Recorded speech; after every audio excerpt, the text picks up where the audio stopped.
Assalamualaikum warahmatullahi wabarakatuh. Salam sejahtera bagi kita semua. Kami dari kelompok 3 akan mempresentasikan proyek ujian akhir semester Statistika Bisnis dengan dosen pengampu Ibu Meli Juliani SEMM. Berikut adalah anggota kelompok kami. Yang akan kami bahas di sini adalah yang pertama, profil perusahaan, yang kedua, analisis statistis deskriptif, yang ketiga, analisis grafik histogram, yang keempat, analisis grafik pie chart, serta yang terakhir adalah kesimpulan. Sebelumnya, perkenalkan nama saya Misnawati, NPM 2142135. Nah, perusahaan yang kami pilih di sini adalah XL Axiata. Pada saat pandemi berlangsung, kondisi perekonomian menjadi menantang, terutama bagi beberapa industri.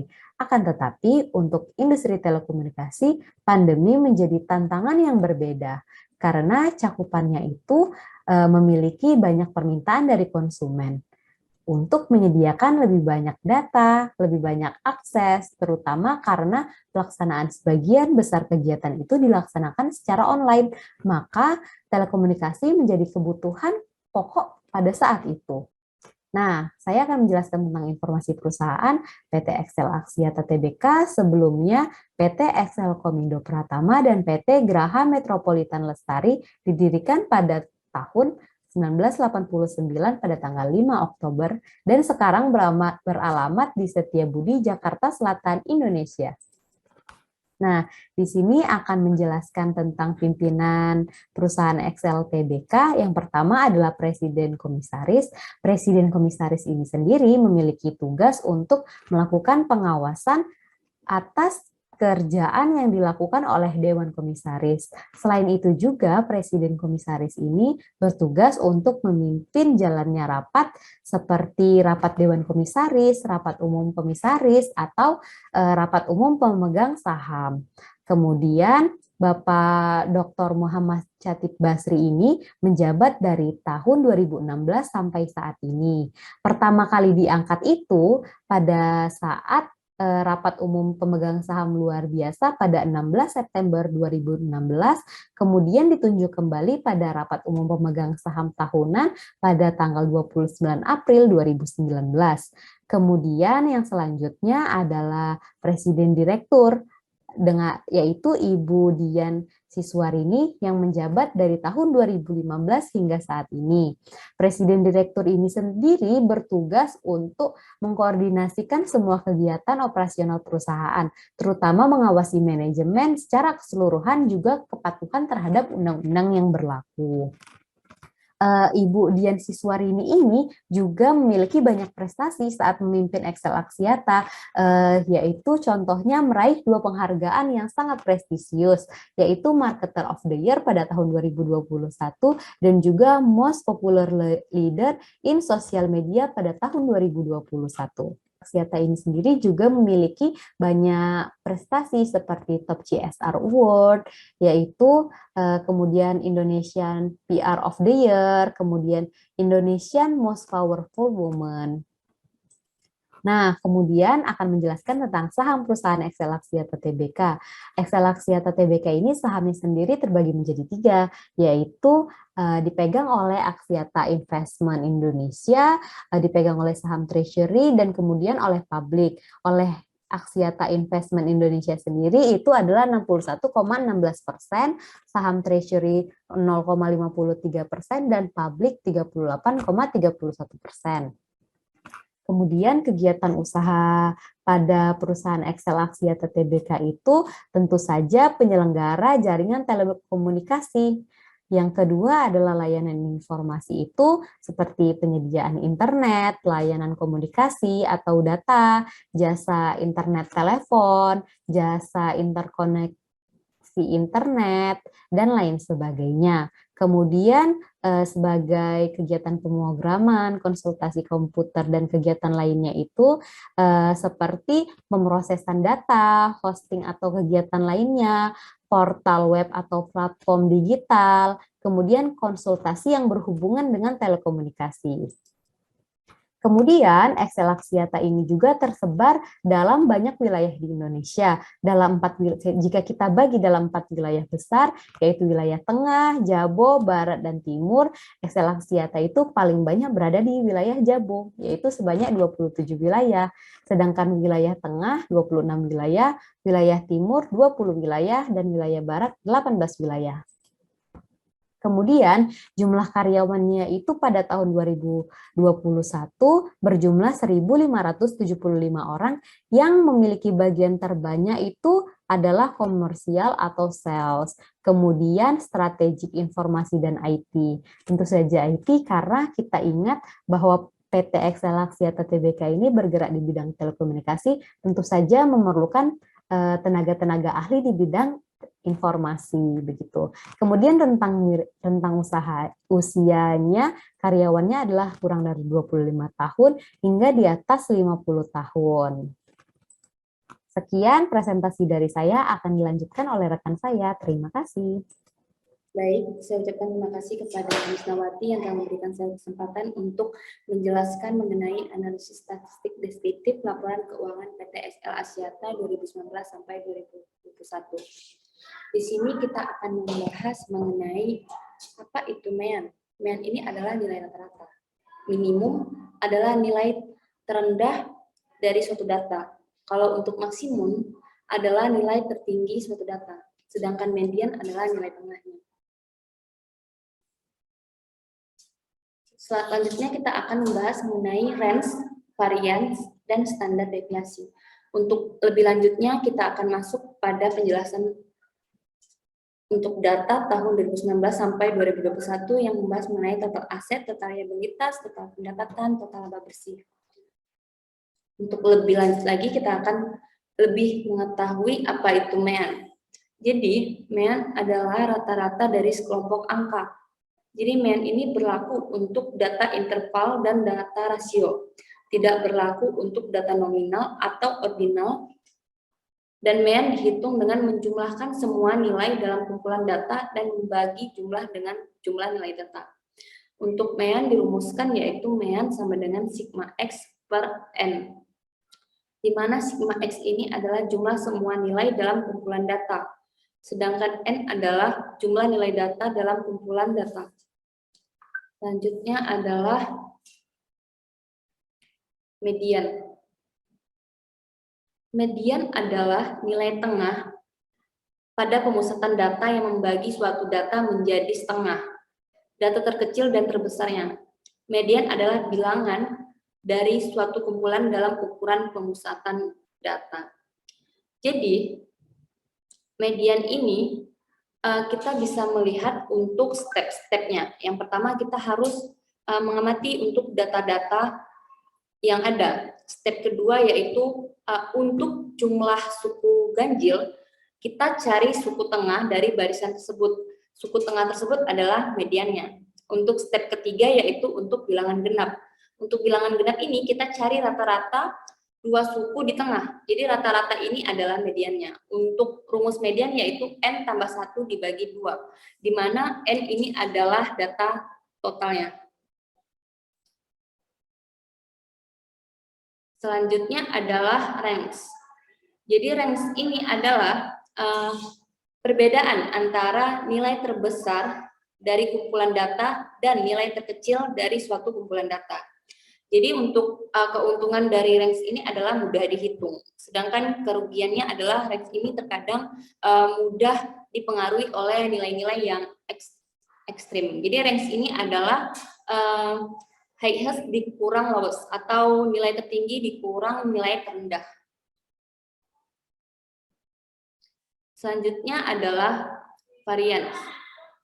Variance adalah rata-rata deviasi terhadap MEAN untuk sekumpulan angka. Jadi variance ini dilambangkan yaitu sigma kuadrat sama dengan sigma X dikurang MEAN kuadrat. Standar deviasi. Untuk standar deviasi adalah nilai statistik yang dipakai guna menentukan seberapa dekat data dari suatu sampel statistik dengan data MEAN atau rata-rata data tersebut. secara tidak langsung kita bisa melihat nih bahwa varian sama standar deviasi itu apa sih bedanya. Nah, kalau untuk varians itu melihat rata-rata dari semua nilai dalam kumpulan data.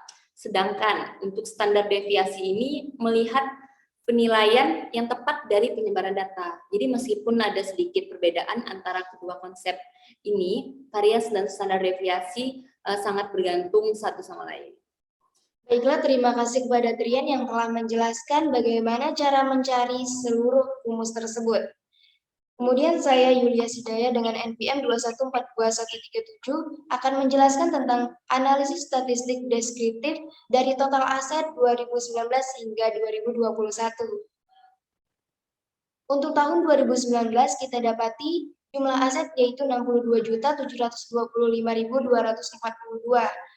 Kemudian 2020 67.745.797. Di tahun 2021 meningkat kembali menjadi 72.753.282. Nilai ini kita hitung dalam jutaan rupiah. Kita analisis data terkecil didapati di tahun 2019. Kemudian data tertinggi kita dapati di tahun 2021. Untuk jarak atau range kita dapati yaitu 10.028.040. Selanjutnya kita akan mencari mean atau rata-rata. Setelah dijumlahkan seluruh total aset di 3 tahun tersebut, kita akan bagi menjadi 3, yaitu 67.741.440. Kemudian, karena nilai ini berurutan dari setiap tahunnya, maka mediannya adalah di tahun 2020.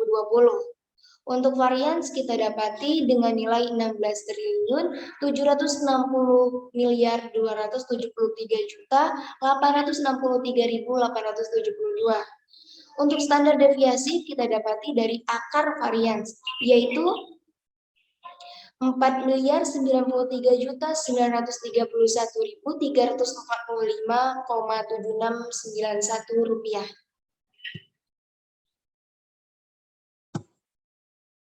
Untuk analisis statistik deskriptif total liabilitas, kita dapati minimal data terkecil yaitu di tahun 2019. Data maksimal yaitu di tahun 2021, dan range-nya kita dapati 9.062.261. Kemudian untuk min, rata-rata kita dapati 48.292.081. Mediannya yaitu di tahun 2020. Variansnya kita dapati dengan nilai 13.751.151.778.153 dan standar deviasi adalah 33.760.366.384.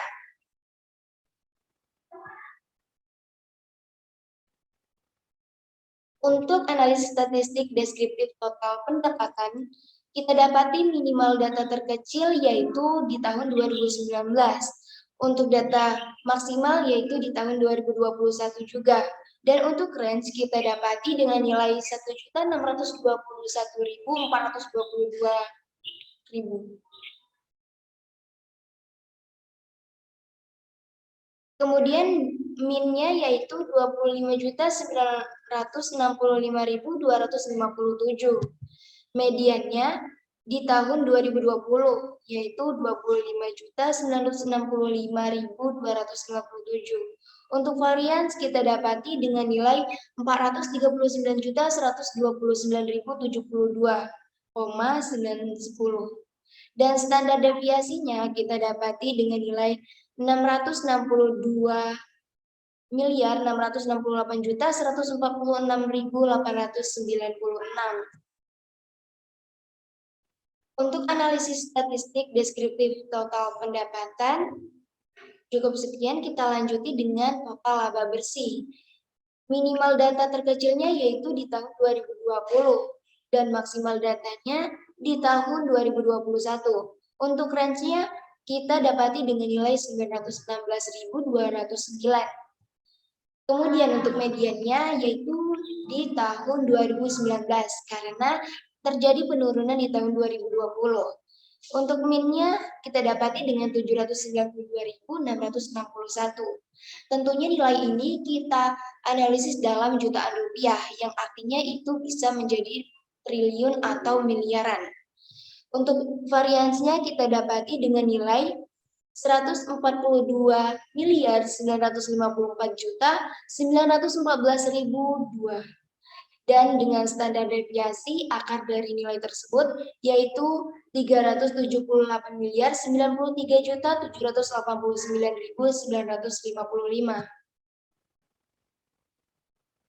Mungkin sekian yang dapat saya sampaikan. Saya alihkan kepada rekan saya yaitu membahas tentang analisis grafik histogram untuk data kuartal tahun 2019 hingga 2021. Pada rekan saya persilahkan. Baiklah, selanjutnya saya akan menjelaskan perkembangan PTXL dari tahun 2019 sampai 2021 melalui diagram histogram. Yang pertama adalah total aset. Bisa kita lihat bahwa total aset PTXL di 3 tahun terakhir ini terus meningkat. Ini disebabkan karena PTXL berhasil mengantongi keuntungan dari penjualan dan sewa balik menara. Terus yang selanjutnya adalah total liabilitas. Bisa kita lihat juga bahwa total liabilitas di 3 tahun terakhir juga terus meningkat. Tetapi perbandingan jumlah liabilitas jangka pendek PTXL mengalami penurunan menjadi 18,85 triliun pada tahun 2020 dibanding tahun 2019 sebesar 21,29 triliun.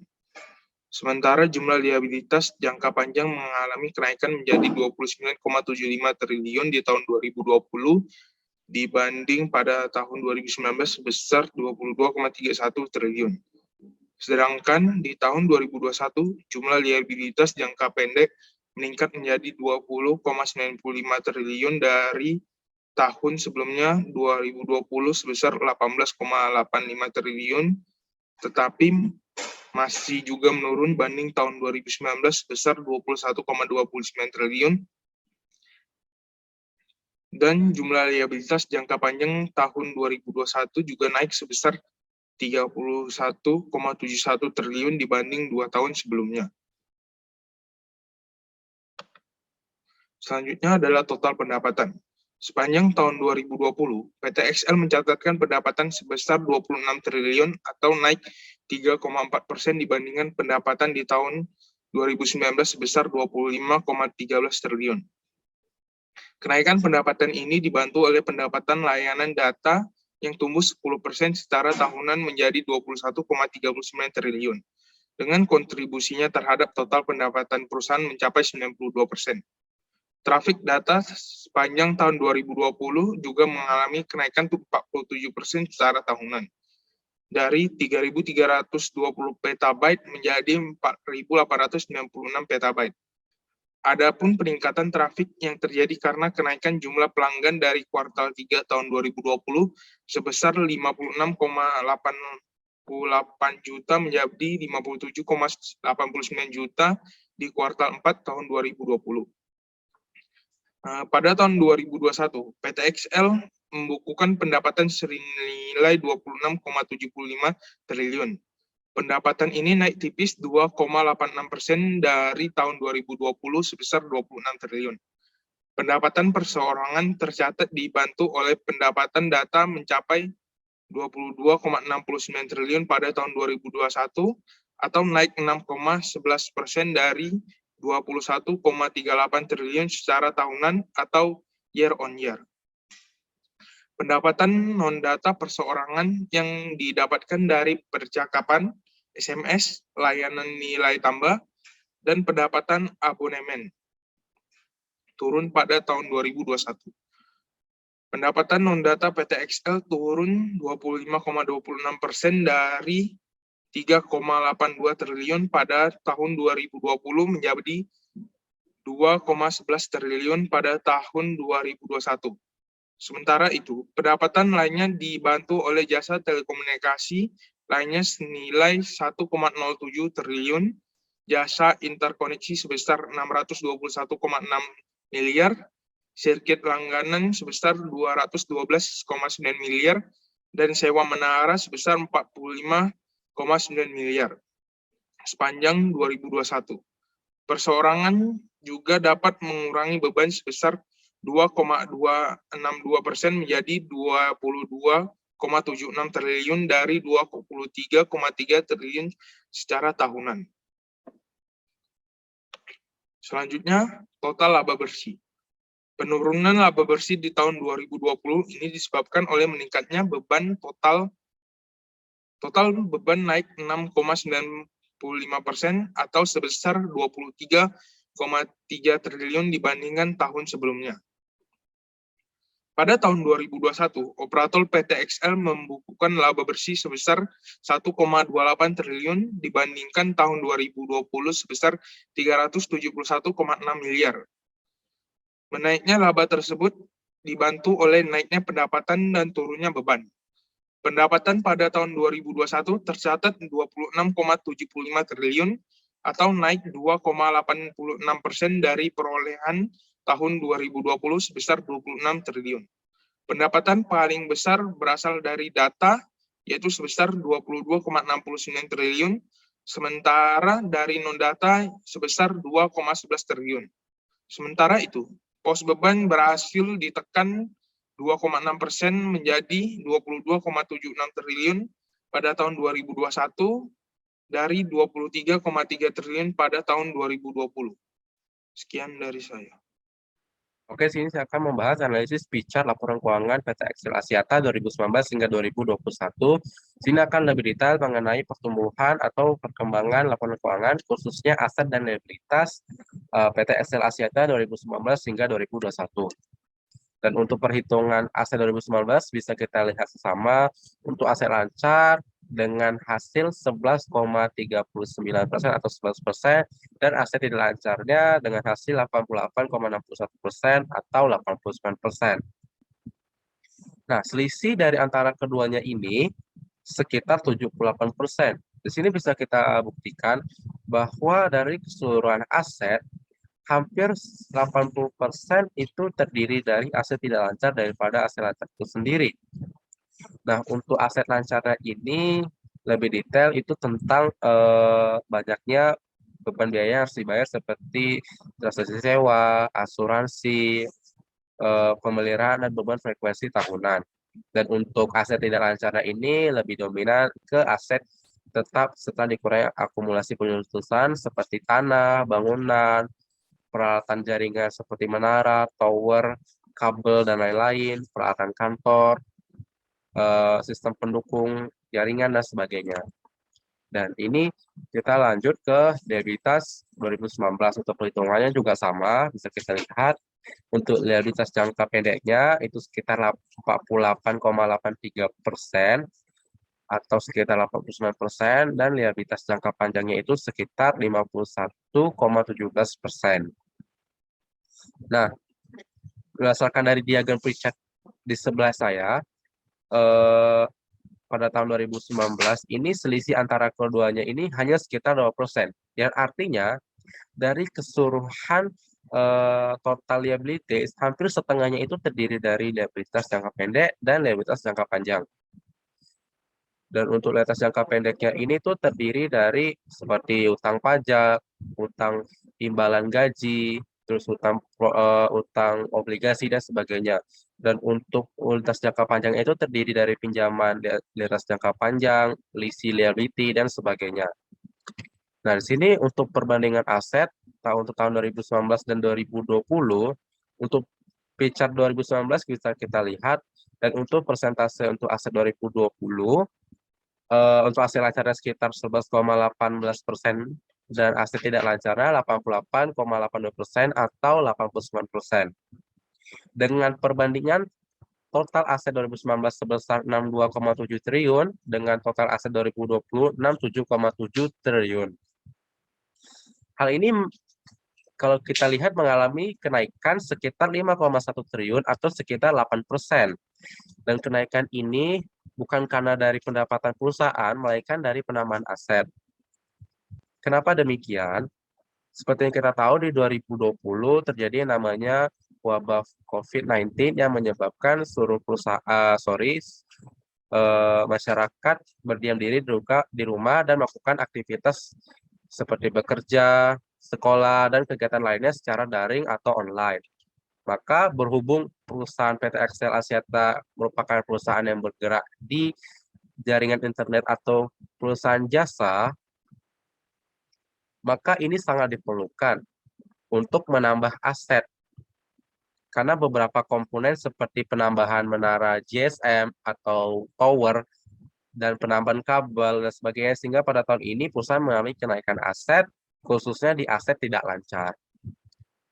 Dan untuk perbandingan liabilitasnya juga sama, mengalami kenaikan.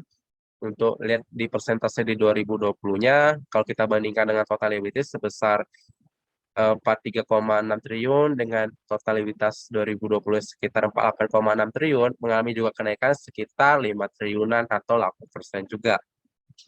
Seperti saya sudah bilang, karena adanya wabah COVID-19 dan perusahaan seperti Excel ini sangat diperlukan untuk yang namanya penambahan aset dan membuat perusahaan harus lebih ekstra dalam pelayanan yang lebih baik, maka perusahaan memilih untuk menambah liabilitasnya karena mau nggak mau dana yang diperlukan untuk menambah aset ya dengan cara menambah liabilitas mereka dengan pihak ketiga atau realisasi.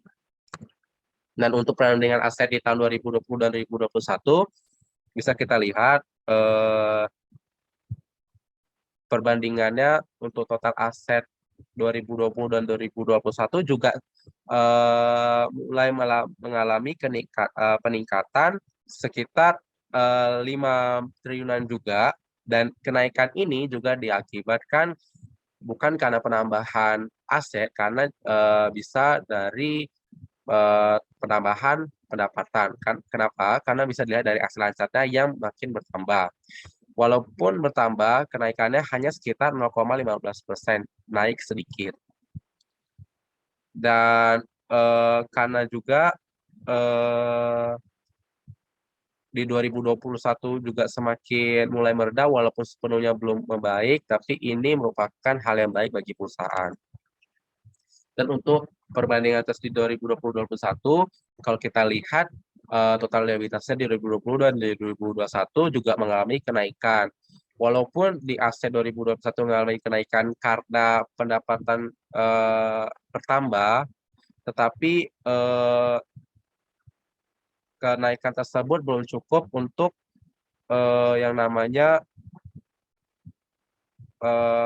kebutuhan perusahaan secara internal. Makanya perusahaan menambah pendapatannya dengan menambah utang kembali. Seperti itu. Demikian presentasi dari saya. Semoga jelas. Lebihnya saya akan kembalikan ke rekan saya. Terima kasih. Baik, saya akan menyimpulkan presentasi dari kami. PT XL Axiata Tbk mengalami kenaikan aset dari 2019 hingga 2021. Hal ini disebabkan karena naiknya pendapatan. Pendapatan yang naik ini disebabkan karena tingginya permintaan untuk akses telekomunikasi pada saat pandemi COVID-19. Seperti yang kita ketahui, semua pihak itu melakukan kegiatannya secara online. Seperti contoh besarnya di bidang pendidikan, anak-anak sekolah melalui online, kuliah melalui online. Hal ini tentunya membutuhkan sarana telekomunikasi seperti kuota, wifi, dan lain sebagainya. Hal ini yang menyebabkan naiknya pendapatan. Akan tetapi, laba bersih menurun pada tahun 2020. Hal ini disebabkan karena awal-awal pandemi COVID-19, XL Axiata Tbk itu banyak membangun infrastruktur baru untuk mendukung penyediaan layanan yang mencukupi kebutuhan daripada masyarakat. Hal ini juga yang menyebabkan naiknya liability. Ini juga sebenarnya disebabkan karena pandemi COVID-19, karena semua bisnis itu terimbas, termasuk juga pada bisnis telekomunikasi ini. Tapi juga bisa kita simpulkan bahwa bisnis telekomunikasi ini merupakan bisnis yang masih tahan banting begitu ya. Pada saat COVID-19 terjadi, mereka masih bisa mendapatkan pendapatan yang tinggi begitu daripada bisnis-bisnis di sektor lainnya. Kemudian juga tidak lupa kami mengucapkan terima kasih kepada dosen pengampu kami yang sudah mengajar kami dalam 1 semester terakhir ini, kepada Ibu Meli Juliani, terima kasih banyak atas salah dan kurangnya kelompok kami, mohon dimaafkan. Terima kasih.